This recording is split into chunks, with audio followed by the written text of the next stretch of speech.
Dalam video ini saya akan menjelaskan tentang pesona ilmu kehidupan, doktrin Tritunggal Advance. Ya, Anda akan diperlihatkan suatu ilmu yang benar-benar menarik, yang membuat Anda akan mengerti sebagai suatu langkah baik dalam peneguhan iman saudara. Tolong sampaikan pesan saya yang ada di dalam video ini, atau pemahaman-pemahaman yang ada di dalam video ini, kepada Bapak Ibu berikut, yaitu Esra Soru, Deking Gadas, Muri Walian Tomatelu, Mel Atok, Heni Situmorang, Tony Daud, dan sebagainya, yang satu naungan dalam tubuh Protestan. Mari kita lanjutkan saudara-saudara. Dalam perjanjian lama kita diajarkan bahwa Tuhan itu Esa. Tetapi dalam perjanjian baru kita diajarkan juga bahwa Tuhan itu terdiri dari Bapa dan Putra dan Roh Kudus.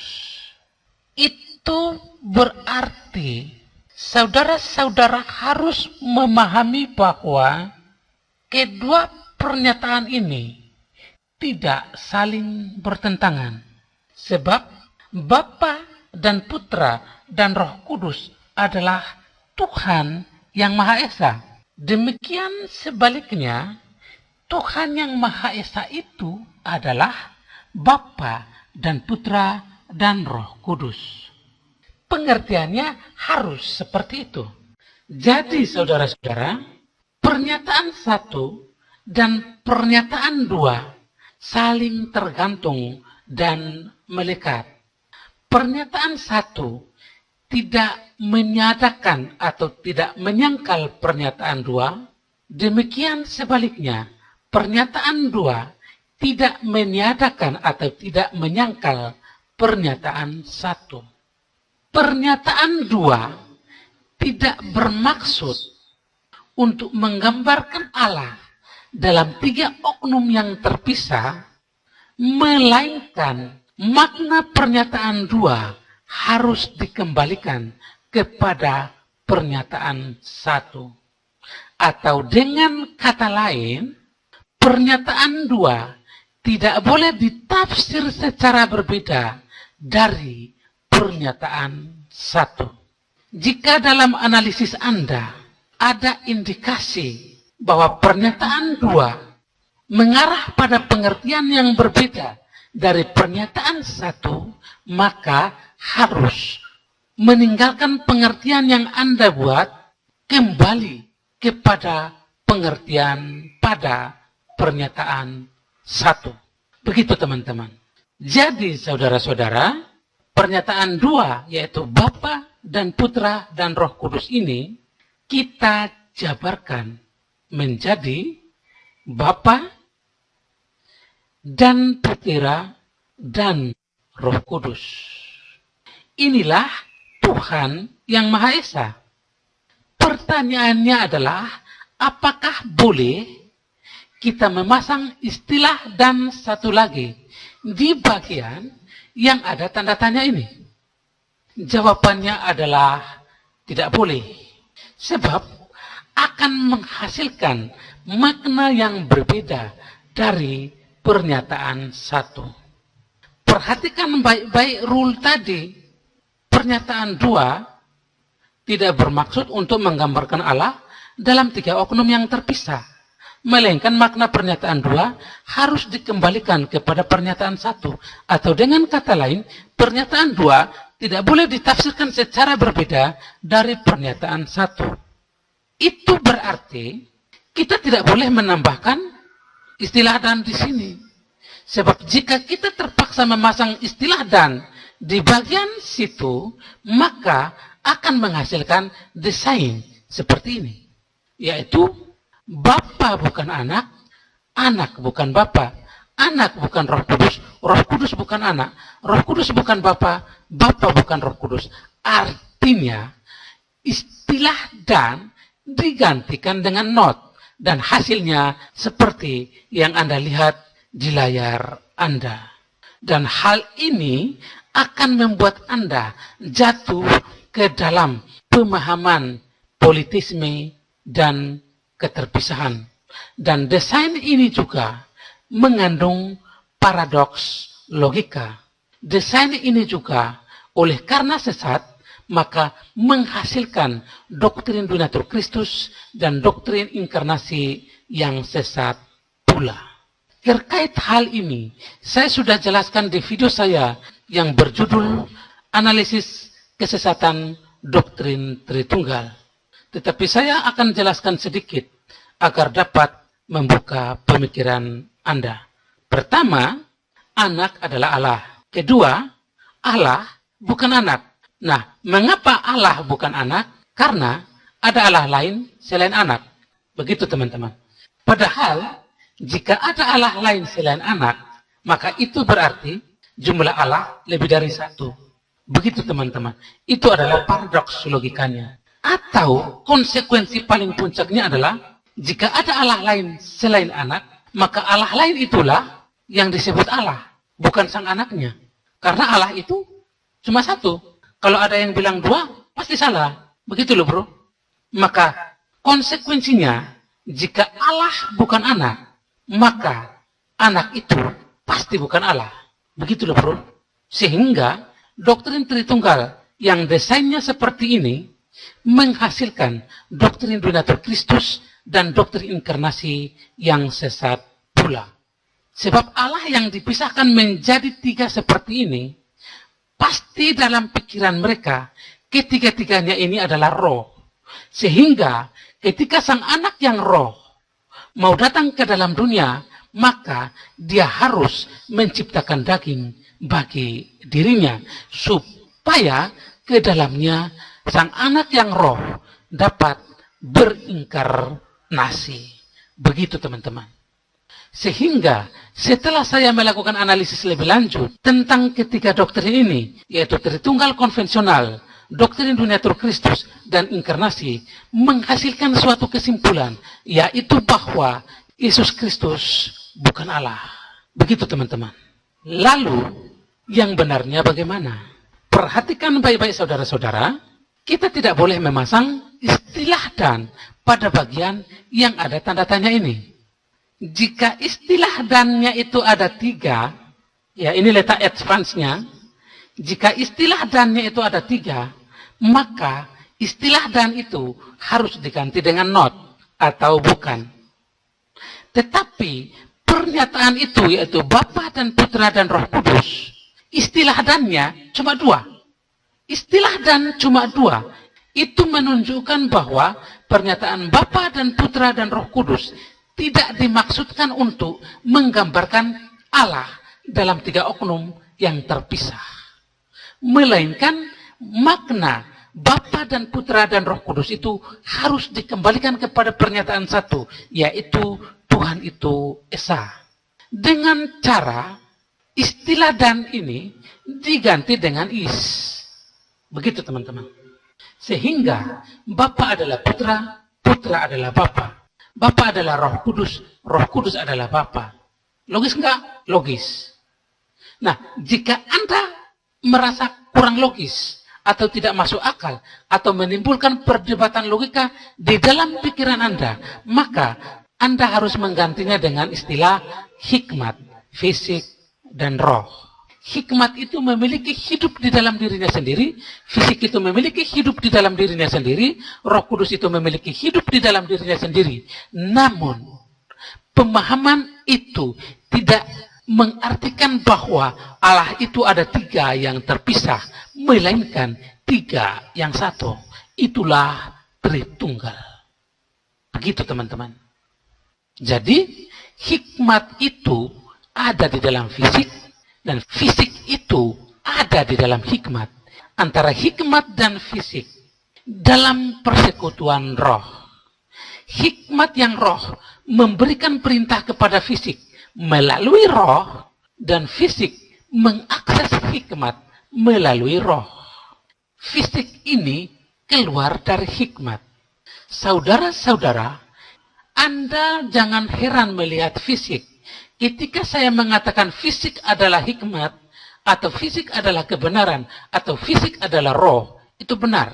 Karena fisik ini dapat menyederhanakan jutaan kali lebih halus daripada proton neutron, dan elektron. Sehingga Anda jangan heran kalau saya mengatakan fisik adalah roh. Begitu loh teman-teman. Dan karena itu fisik ini telah ada sejak semula bersama-sama dengan hikmat yang roh. Antara hikmat dan fisik sama-sama berhakikat roh. Begitu teman-teman. Hikmat itu roh dan fisik juga roh. Dan keduanya satu dalam roh. Begitu teman-temanku. Apakah sudah paham? Tuhan mengasihi kita semua. I love you all. My Father, my Father, my Father, my Father, my Father, my Father, my Father. Bapakku yang Maha Kuasa. Aku sayang Bapa. Ampunilah segala dosaku, lindungilah aku dari yang jahat. Berkatilah semua orang, ampunilah semua orang. Terutama mereka yang menantikan pertolongan-Mu, yang berharap pengampunan-Mu. Terima kasih Bapa. Terpujilah Engkau ya Allah. Dalam nama Yesus Kristus aku berdoa. Amin. Begitu teman-temanku. Sekarang kita akan masuk pada tahap pengujian antara penggunaan is dan penggunaan not dalam desain doktrin Tritunggal. Manakah yang paling konsisten? Perhatikan saudara-saudara. Di dalam desain doktrin Tritunggal yang menggunakan not atau bukan, jika kita menyebut Roh Kudus, maka istilah Roh Kudus itu hanya berlaku bagi Roh Kudus itu sendiri. Tidak berlaku bagi Bapa dan Anak. Padahal saudara-saudara, Allah itu roh dan Allah itu kudus. Itu berarti sebenarnya Allah itu Roh Kudus. Tetapi dalam desain doktrin Tritunggal yang menggunakan not tidak berlaku seperti itu. Jika kita menyebut anak, maka istilah anak itu hanya berlaku bagi sang anak itu sendiri. Demikian juga Bapa, istilah Bapa hanya berlaku bagi Bapa itu sendiri.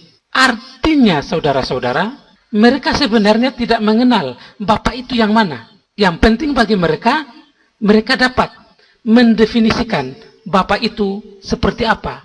Tetapi Bapa itu yang mana, mereka tidak kenal.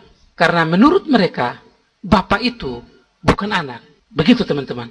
Sementara desain doktrin Tritunggal yang menggunakan is, jika kita menyebut Roh Kudus, ya, maka Roh Kudus ini berlaku secara umum, yaitu mencakup tiga-tiganya.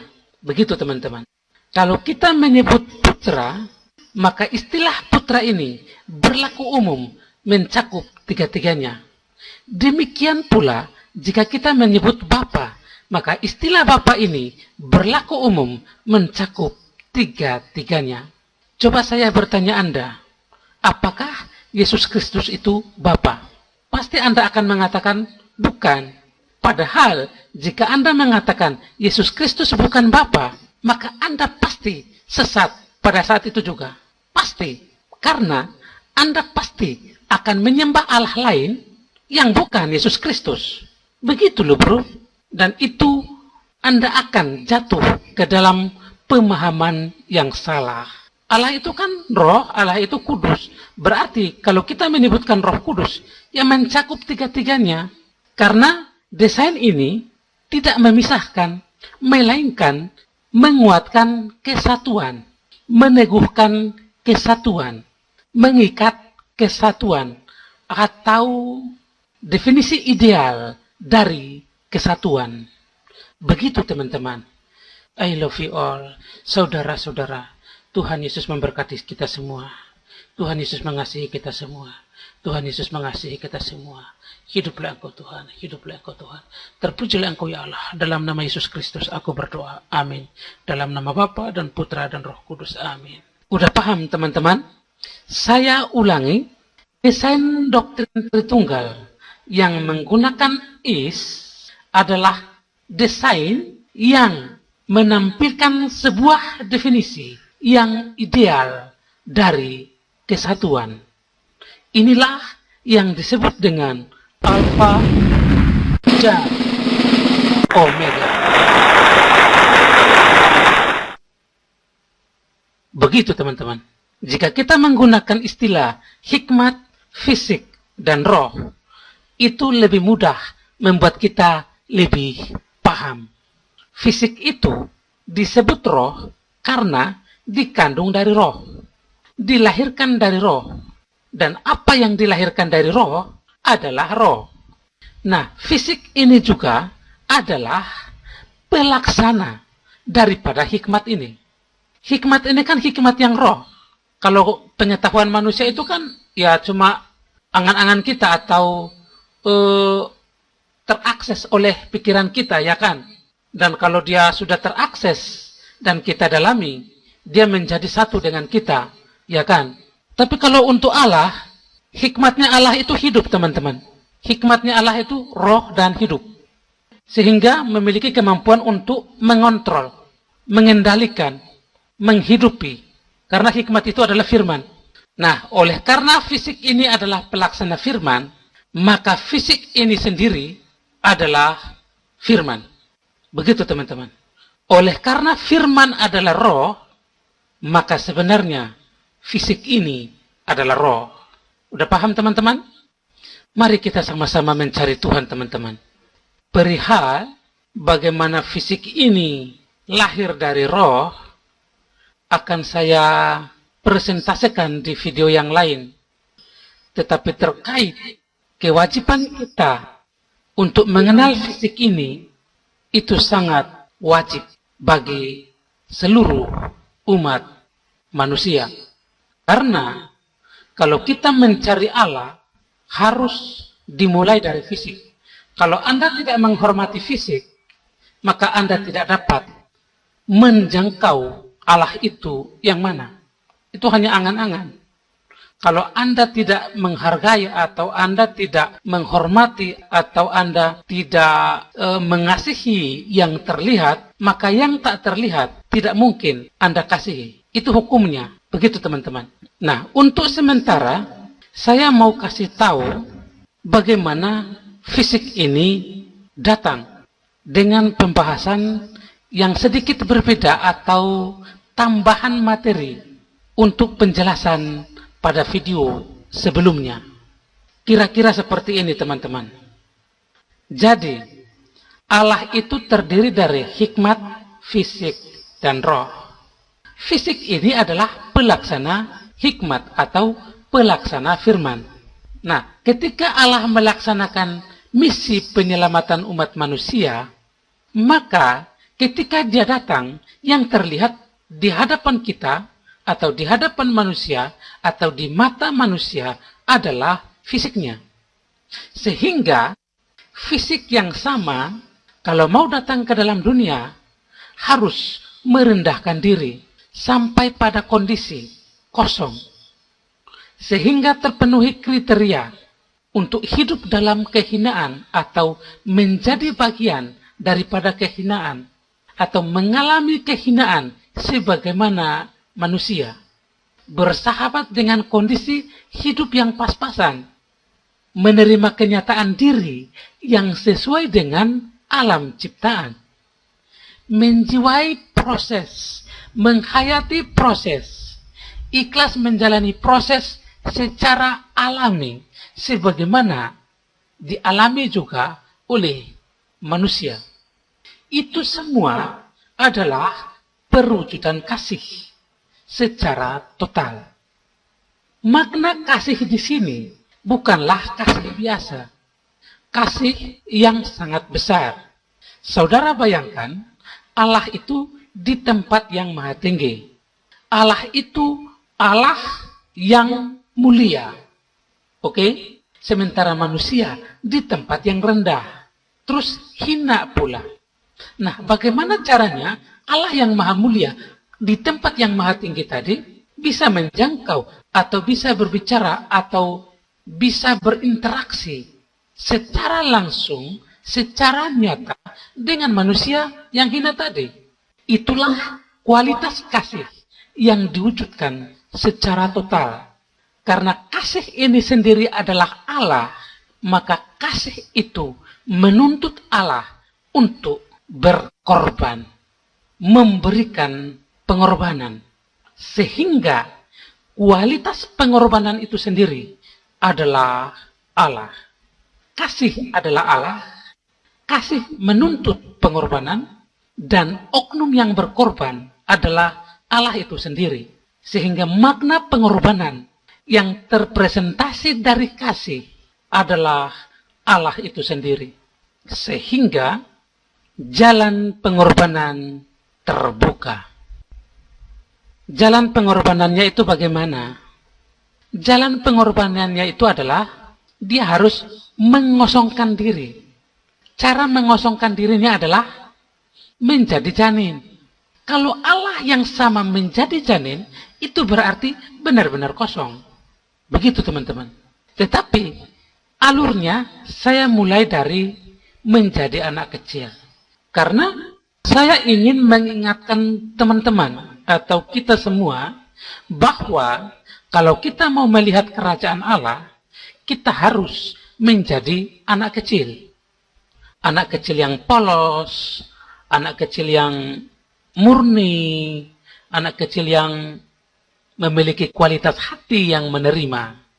Karena anak kecil yang demikian itu tidak terlalu fokus pada kelemahan dari suatu jalan.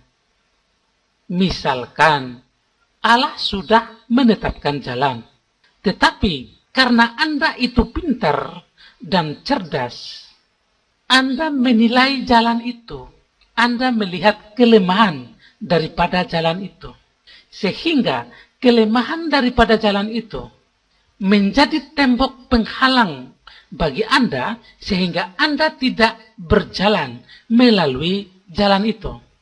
Haruskah saya berterus terang terkait topik ini? Misalkan Allah sudah menetapkan kerajaan Allah. Itu adalah kehendak Allah.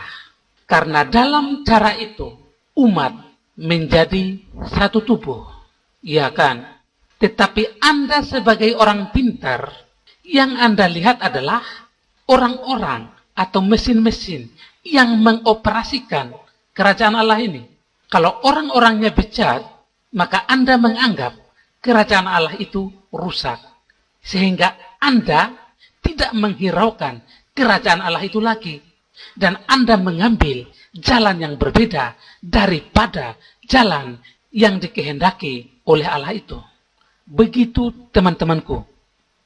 Jika Anda orang pintar dan Anda orang cerdas, maka jika ada seorang hamba Tuhan yang menuntun Anda ke jalan yang benar, yaitu kerajaan Allah tadi, maka yang Anda lihat adalah bukan pernyataannya, bukan apa yang dia sampaikan, melainkan Anda terawang dia itu berdosa atau tidak. Sehingga kelemahan dari hamba Tuhan itu menjadi tembok penghalang bagi Anda untuk tidak berjalan melalui jalan tuntunan yang dia sampaikan itu. Begitu teman-temanku. Jika Anda secerdas itu, haruskah saya mengatakan Anda hamba Tuhan?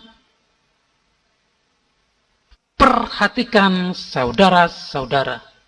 Untuk menjadi seorang anak kecil, dalam kasus bagaimana fisik kudus mengorbankan diri sebelum dia menjadi seorang anak kecil, tentunya dia harus melalui proses yang namanya menjadi bayi.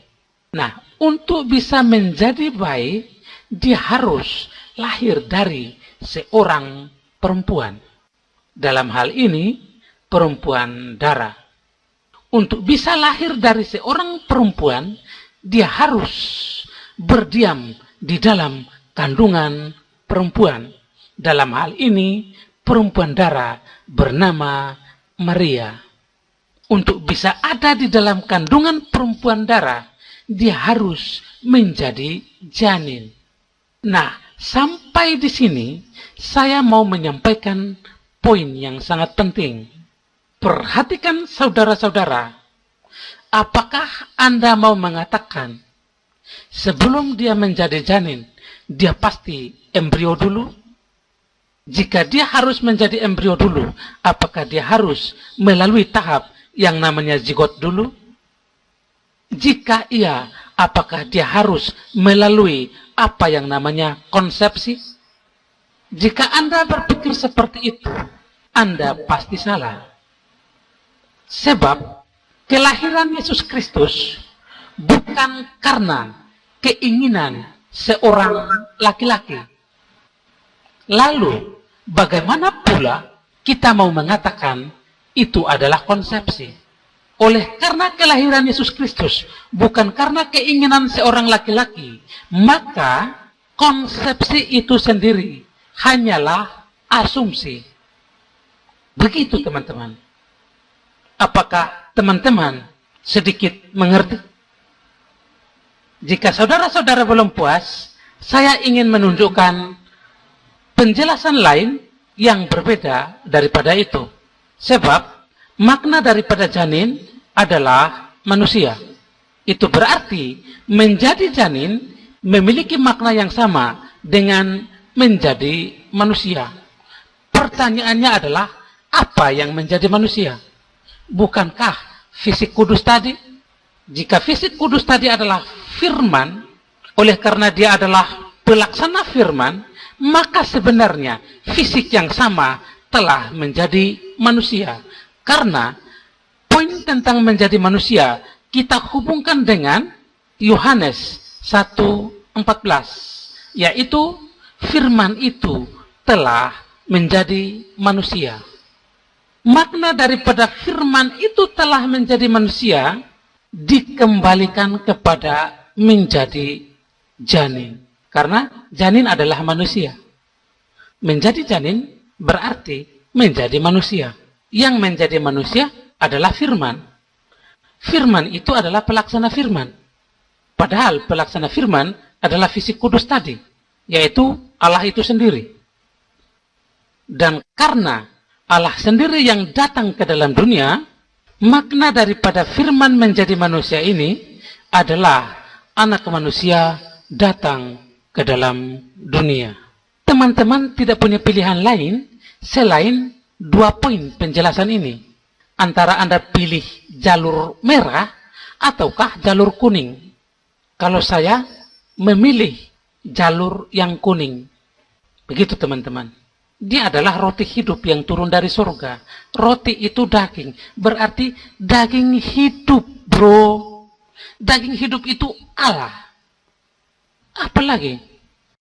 Materi selanjutnya ini adalah materi yang sangat penting, yang sangat darurat untuk disampaikan kepada Bapak Ibu yang namanya saya perlihatkan di layar.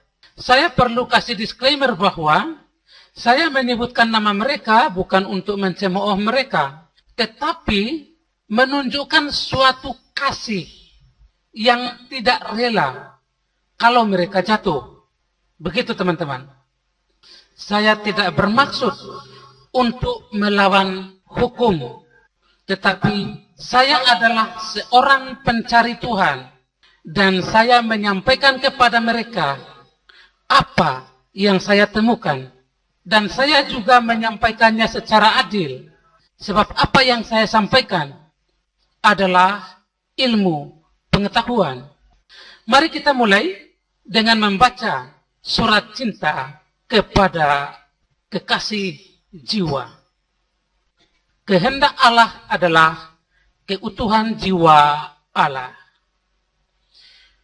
Tuhan Maha Kuasa, Maha Tinggi, Maha Mulia, atas segala sesuatu, termasuk setiap roh yang memegahkan diri.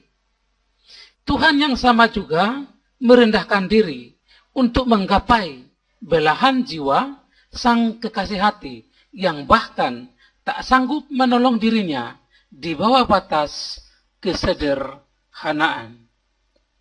Oleh kasih, ia menyederhanakan diri.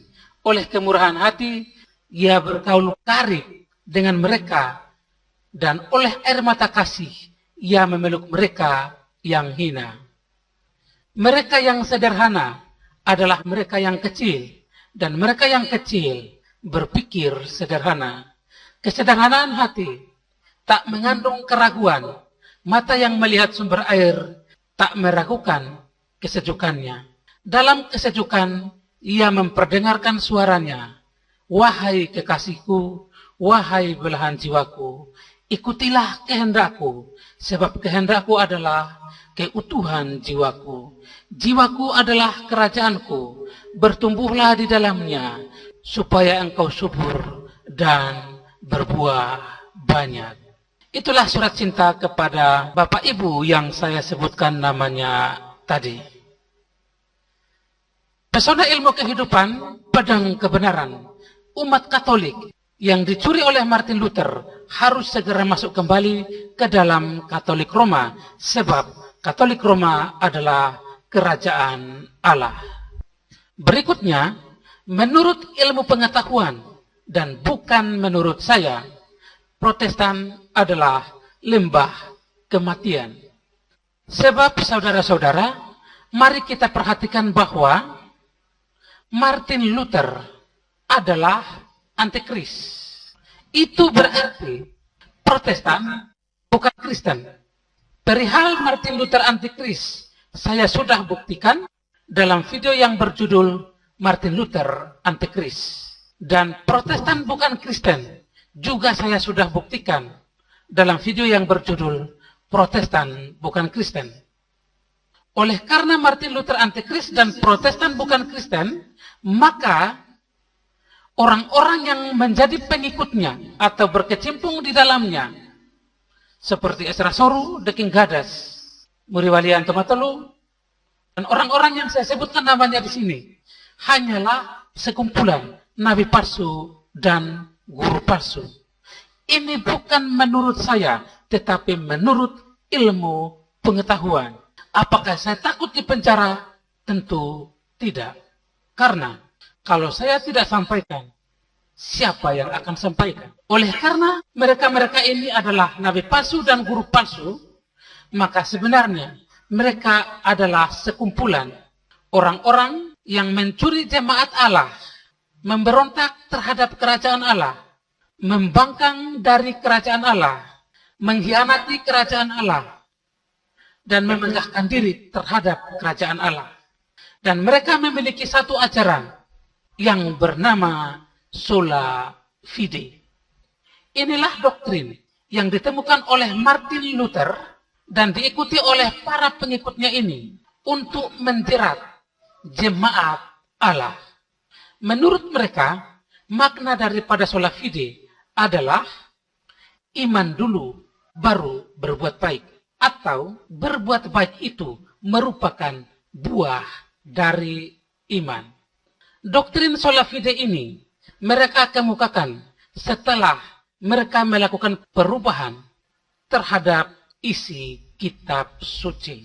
Dan ternyata hal itulah yang menjerumuskan mereka ke dalam jurang maut. Sekalipun mereka meramu atau membumbui doktrin sola fide ini dengan mengatakan kebaikan itu merupakan buah dari iman. Menurut kebenaran, iman adalah perbuatan dan perbuatan adalah iman. Antara iman dan perbuatan merupakan satu kesatuan yang tidak dapat dipisahkan. Dan ketika mereka menambahkan kata sola, hal itu membuat mereka jatuh ke dalam jurang maut. Perhatikan saudara-saudara, makna daripada sola fide adalah iman saja.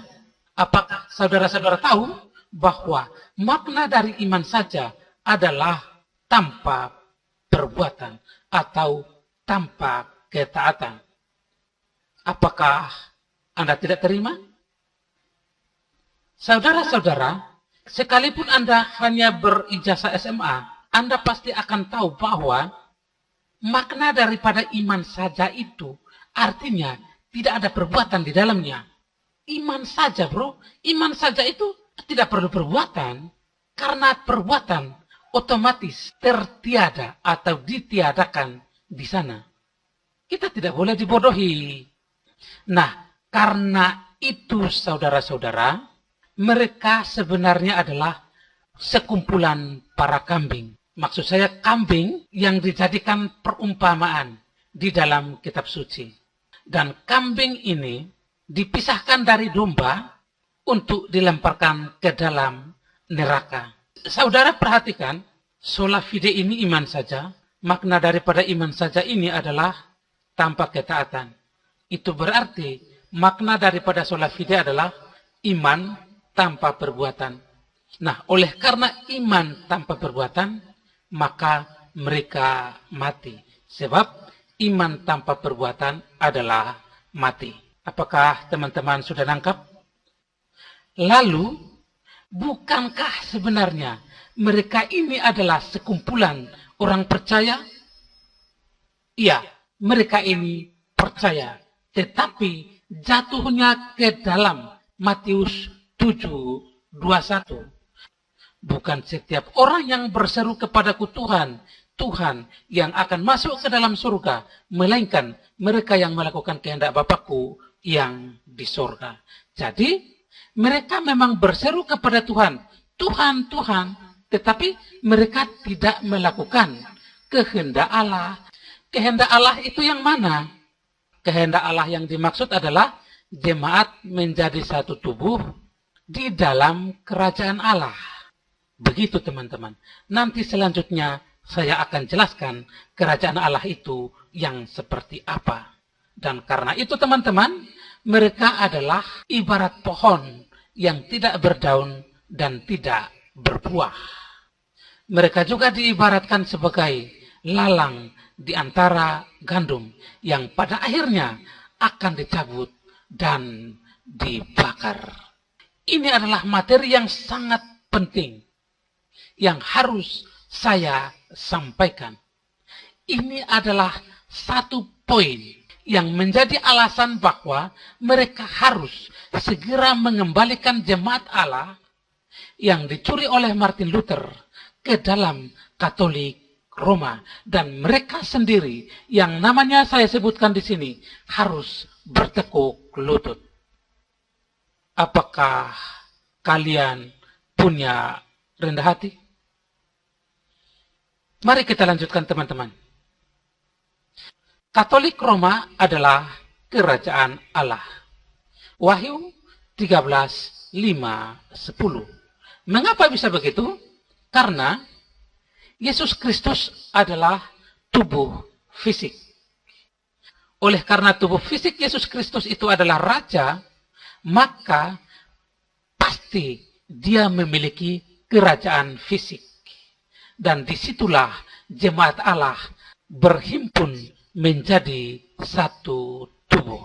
Dari desain ini kita ketahui bahwa makna daripada Kristen adalah pengikut Kristus yang memerintah sebagai raja. Ini adalah ketetapan Allah, di mana ketetapan adalah rancangan Allah berdasarkan kehendak Allah dengan semangat kebaikan dan kebenaran yang berpusat pada Kristus sebagai inspirator, desainer, dan eksekutor. Dan dia sendiri adalah ketetapan itu sendiri. Sebab dia adalah firman. Firman adalah hikmat dan hikmat adalah ketetapan. Atau ketetapan adalah hikmat yang tetap. Begitu teman-teman. Nah, oleh karena itu saudara-saudara, sebenarnya Yesus Kristus adalah pelaksana firman yang dalam pelaksanaannya dia membentangkan hikmat dan di atasnya dia dirikan kerajaan fisiknya. Dan disitulah seharusnya kita berhimpun. Sayangnya hanya Katolik Roma yang melaksanakan kehendak Allah, sedangkan Protestan tidak sama sekali. Ini adalah poin kedua yang menjadi alasan agar mereka harus segera menyerahkan diri, merendahkan diri, dan masuk ke dalam kerajaan Allah, beserta dengan seluruh jemaat Allah. Begitu teman-teman. Ini bukan informasi main-main, ya. Saya menyampaikan ini bukan karena saya ini orang suci. Ya, saya juga merasa saya tidak pantas menyampaikan ini. Tapi kalau saya tidak sampaikan, siapa yang sampaikan? Begitu loh, bro. Selanjutnya, kita masuk ke alasan yang ketiga. Ya, di sini, di hadapan Anda melihat jalan, kebenaran, dan hidup. Di kotak kuning tertulis demikian. Yang kedua, di bagian kanan layar Anda tertulis persentase kesempitan jalan menuju surga. Jadi, jalan menuju surga itu sempit. Nah, di bagian kiri tertulis persentase kelebaran jalan menuju neraka. Jalan menuju neraka itu lebar. Di dalam dunia ada dua jalan, lebar dan sempit. Mana kau pilih? Ini yang saya hitung persentasenya. Pertama, Tuhan Maha Pencipta. Jikalau syarat masuk surga adalah semua orang harus percaya bahwa ada Tuhan yang menciptakan apa yang di dalamnya kita hidup saat ini, maka tentu akan banyak orang yang akan masuk surga. Saya buat perbandingan. Kelebaran jalan menuju neraka itu hanya 30%. Sementara kesempitan jalan menuju surga 70%. Ya. Kalau syaratnya hanya yang penting percaya ada Tuhan yang Maha Pencipta, ya tentu semua orang, kebanyakan orang bakal masuk surga, ya kan? Tetapi jalan ini dipersempit, saudara-saudara. Ternyata Tuhan yang Maha Pencipta tadi adalah Allah Abraham, Allah Ishak, Allah Yakub. Nah, sampai di sini, ya, kalau konteksnya zaman dulu, otomatis banyak yang gugur. Sehingga persentase kelebaran jalan menuju neraka menjadi 70%. Sementara persentase kesempitan jalan menuju surga tinggal 30%. Karena jalannya dari lebar ke sempit. Begitu teman-teman. Kemudian ini dipersempit lagi. Ternyata Allah Abraham, Allah Ishak, dan Allah Yakub itu memperlihatkan diri di hadapan manusia sebagai manusia. Sampai di sini jalannya menjadi lebih sempit lagi. Yaitu 20% untuk persentase kesempitan jalan menuju surga, sementara jalan menuju neraka lebih lebar menjadi 80%. Pada zaman itu siapa yang percaya, bro? Kalau zaman sekarang yang mungkin udah lebih banyak ya, tentu persentasenya bisa berubah. Jadi terkait dengan persentase ini Anda bisa ganti sesuai yang Anda inginkan. Tetapi data yang di bagian tengah ini tidak mungkin Anda bisa rubah. Ini adalah data tetap dari hasil analisis saya. Kemudian pada jalan manusia ilahi ini hanya ada dua kelompok yang melaluinya, yaitu Protestan dan Katolik Roma, sehingga tinggal 20%. Sampai di sini dipersempit lagi.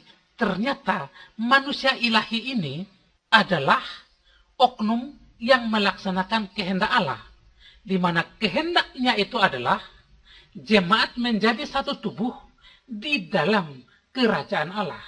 Dan inilah kehendak Allah itu. Kehendak Allah itu adalah umat menjadi satu tubuh, memerintah sebagai raja.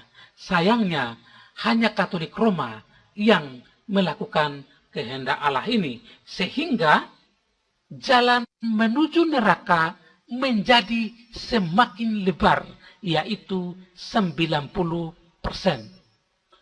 yang melakukan kehendak Allah ini hanya 10%, yaitu Katolik Roma.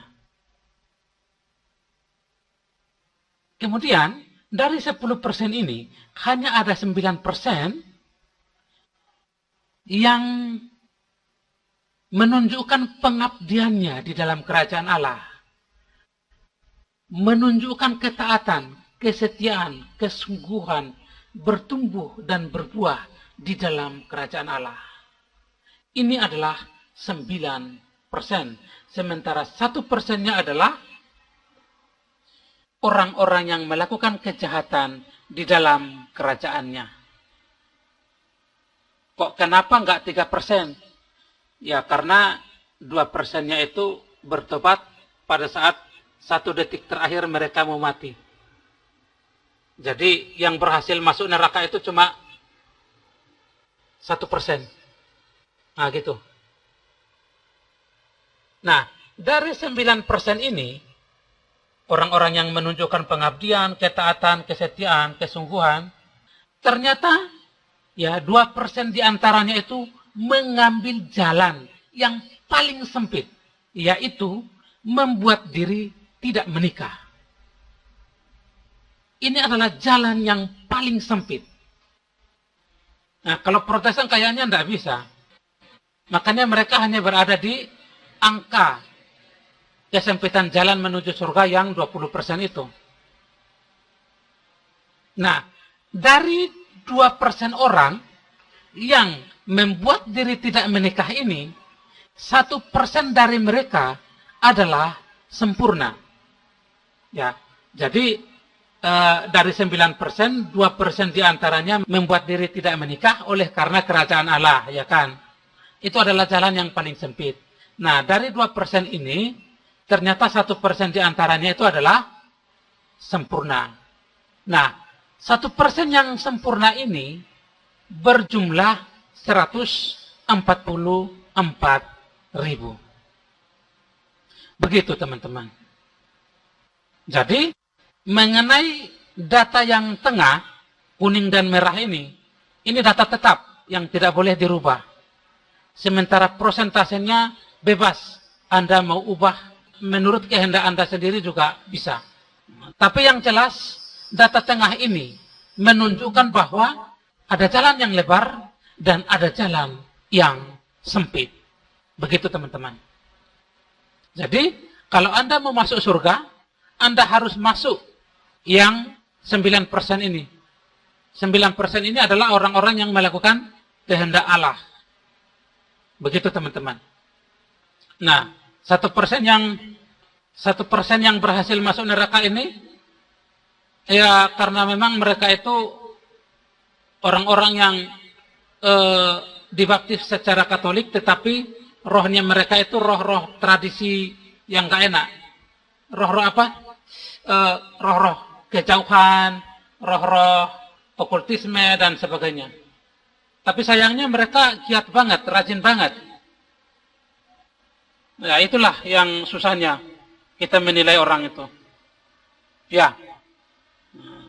Ini adalah alasan ketiga yang menjadi dasar bagi saya untuk mengatakan bahwa Protestan atau jemaat Allah di tubuh Protestan harus kembali ke dalam Katolik Roma. Nah, ini alasan yang bukan main-main loh. Kalian nggak punya alasan untuk membenci saya. Ini data kebenaran. Nah, sekarang kita lanjut alasan yang berikutnya. Alasan yang berikutnya adalah tatanan kehidupan surgawi.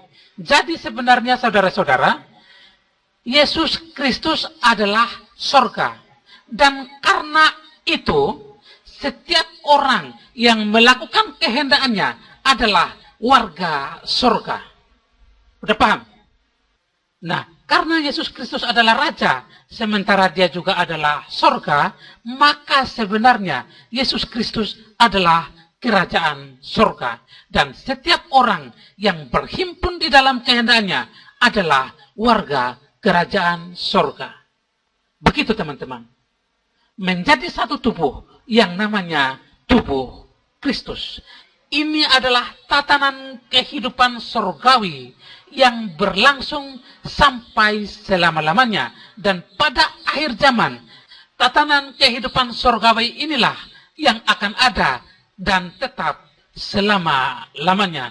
Sementara Protestan akan tersingkir. Begitu teman-teman. Karena mereka tidak berhimpun di dalam tatanan kehidupan surgawi ini. Apakah menurut Anda saya bercanda?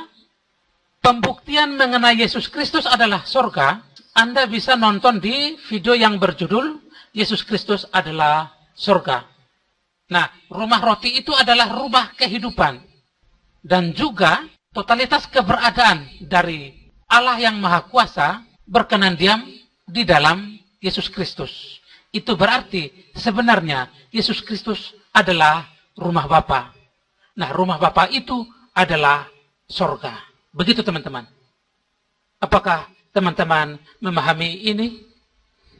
Bapa yang Maha Kuasa, aku ini tidak pantas ya Bapa. Hiduplah Engkau Tuhan. Aku mengasihi Engkau Bapa. Segala hormat dan kemuliaan hanya untuk Engkau ya Allah. Kemuliaan kepada Bapa dan Putra dan Roh Kudus, seperti ada pada permulaan, sekarang, selalu, dan sepanjang segala abad. Amin. Dalam nama Bapa dan Putra dan Roh Kudus. Amin. Dari desain ini, dapat kita tarik suatu pengertian, yaitu bahwa Allah adalah suatu keberadaan yang mendasar dan menghimpun dalam bentuk tatanan kehidupan surgawi nan indah sebagai pemancar sinar kehidupan. Begitu teman-teman. Atau Anda bisa membuat suatu pengertian yang menarik dari desain ini. Teman-teman coba lihat. Yesus Kristus itu kan orang tubuh fisik, ya kan? Bagaimana pula dia bisa disebut surga? Terus bagaimana pula orang-orang yang berhimpun padanya itu disebut tubuh Kristus? Ya kan? Karena sebenarnya, saudara-saudara, Yesus Kristus ini, walaupun tubuh fisik, dia adalah roh penopang surga. Roh yang menopang dasar bumi. Kan bumi itu kan ditancapkan di atas dasar yang kuat, sehingga akan ada sampai selama-lamanya. Jadi posisinya itu akan kokoh sampai selama-lamanya. Akan tetap ada sampai selama-lamanya. Kenapa? Karena dasarnya itu adalah Yesus Kristus. Yesus Kristus yang mana? Yang ini, saudara-saudara. Yang gambar yang tampak seperti salib ini. Di atas bumi itu ada kerajaan surga. Ada warga surga. Dan Yesus Kristus adalah surga.